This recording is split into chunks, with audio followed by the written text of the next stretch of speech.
Today, we're going to walk through the major laboratory evaluations used in cardiovascular medicine, focusing on how we interpret cardiac biomarkers, lipid panels, BNP, and a few high-yield additional markers. The goal of this lecture is not just memorization, but understanding how labs guide real clinical decision-making. We'll integrate physiology, pathophysiology, and diagnostic reasoning so you can confidently use these labs during your presentations, primary care evaluations, and even board exam cases. So, what do labs have to do with it? This slide really highlights why labs do matter so much in cardiovascular care, as our job is to choose the correct test, understand its limitations, and synthesize the findings with the clinical picture. Labs help us decide, is this chest pain a heart attack? Is this dyspnea either CHF or COPD? Is this lipid panel reliable? And importantly, what factors might make a result misleading. Throughout this lecture, I'll emphasize timing, sensitivity, specificity, and interference because these shape how we interpret results in real time. Here's our roadmap. First, we'll cover biomarkers for acute coronary syndrome, primarily troponins and CKMB. Then we'll move to congestive heart failure, focusing on BNP. And after that, we'll take a deeper dive into lipids, including calculated versus directly measured values, and why the traditional lipid panel can sometimes fail us. Finally, we'll review miscellaneous or popcorn cardiac labs, such as CRP, homocysteine, fibrinogen, and others you'll see in integrative cardiometabolic evaluations. When a patient presents with chest pain, our most urgent question is this ischemia?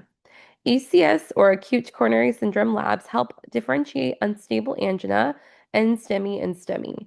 While troponins are the gold standard today, historically CKMB had a role, and understanding it helps you interpret older charts and board questions.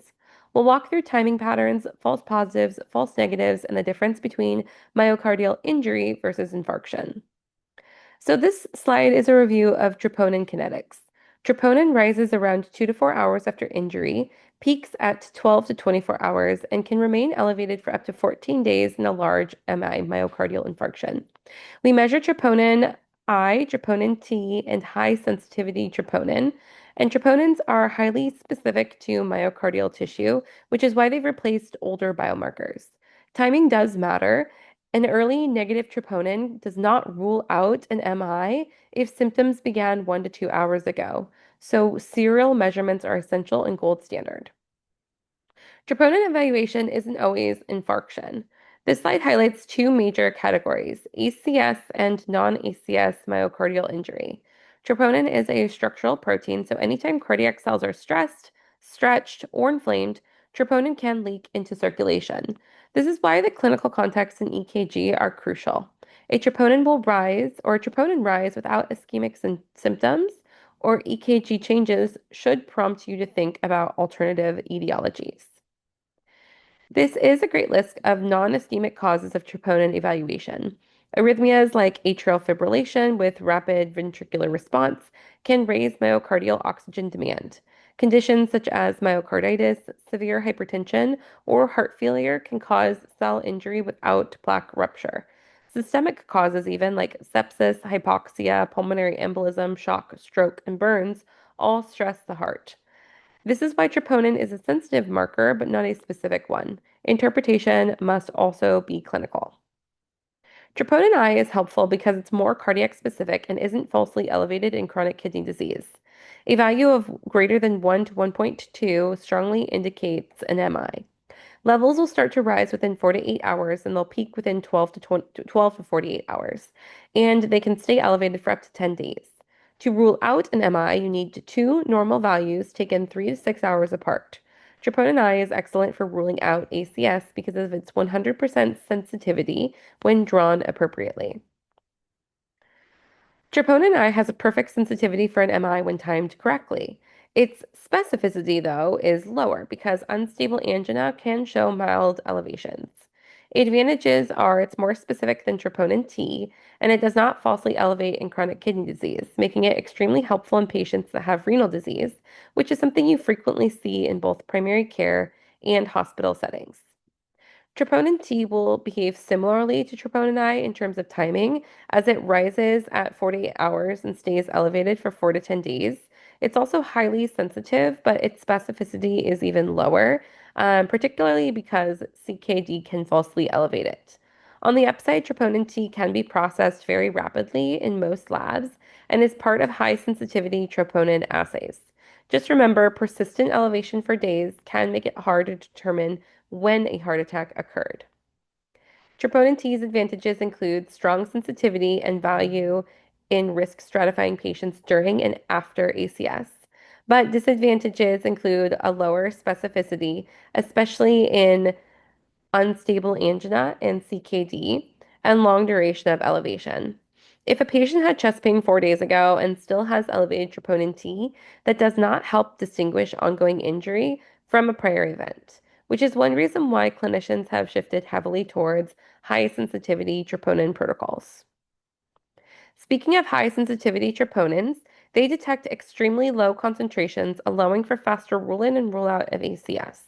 A normal less than 3, a value above 120, is strongly predictive of ACS. Values between 3 and 119 require repeat testing at 2 hours. What matters is the delta.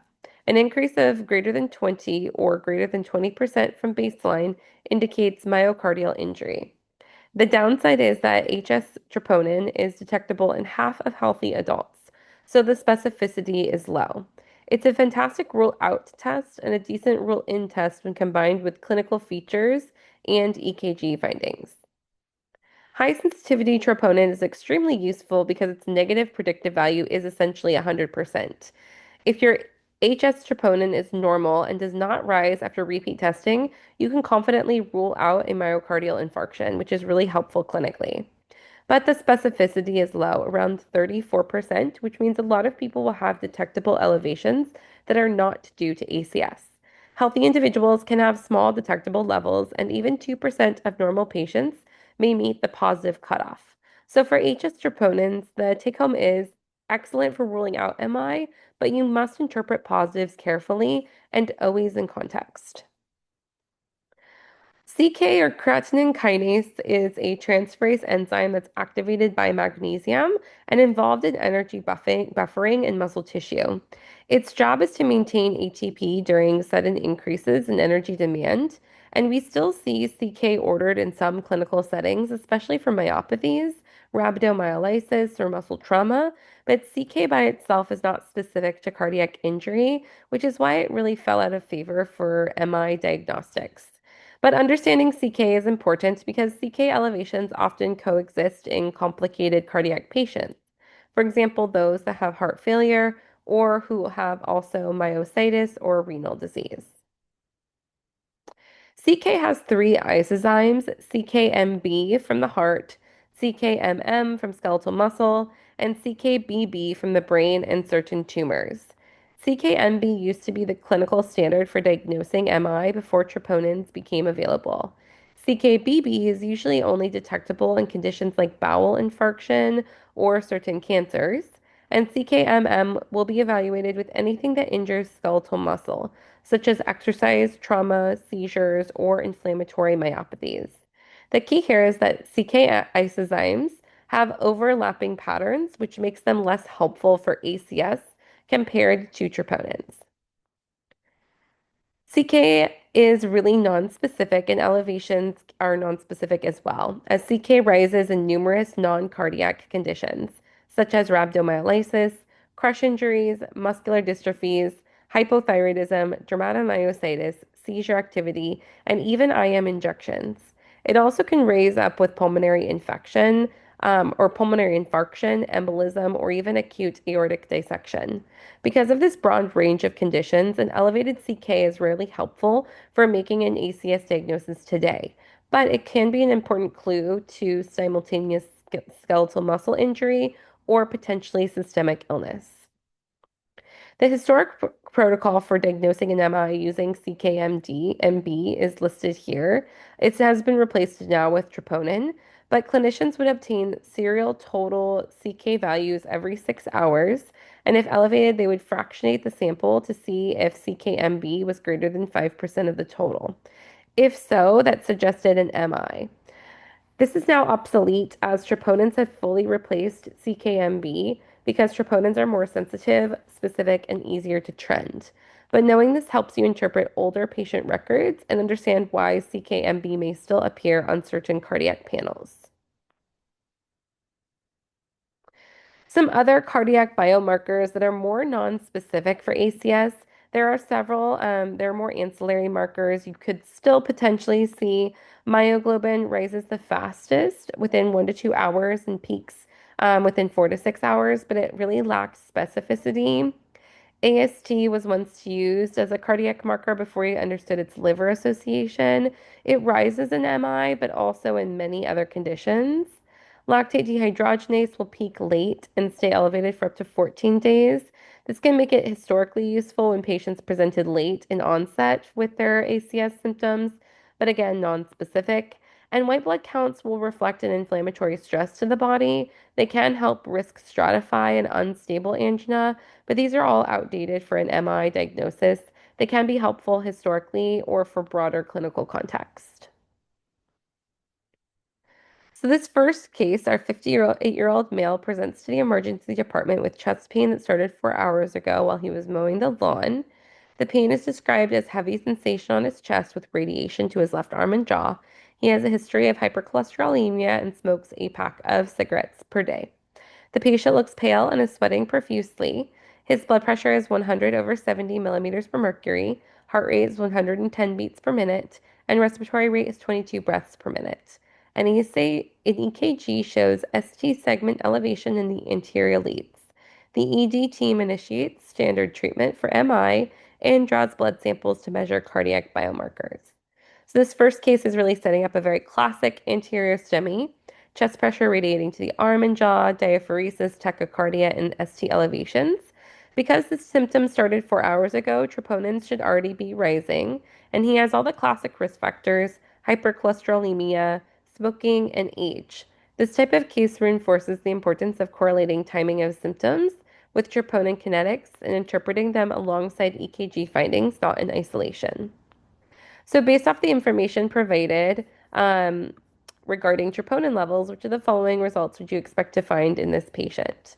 So, we can look and see is it normal troponin, elevated troponin, decreased troponin levels, or elevated troponin levels, and which ones are we getting?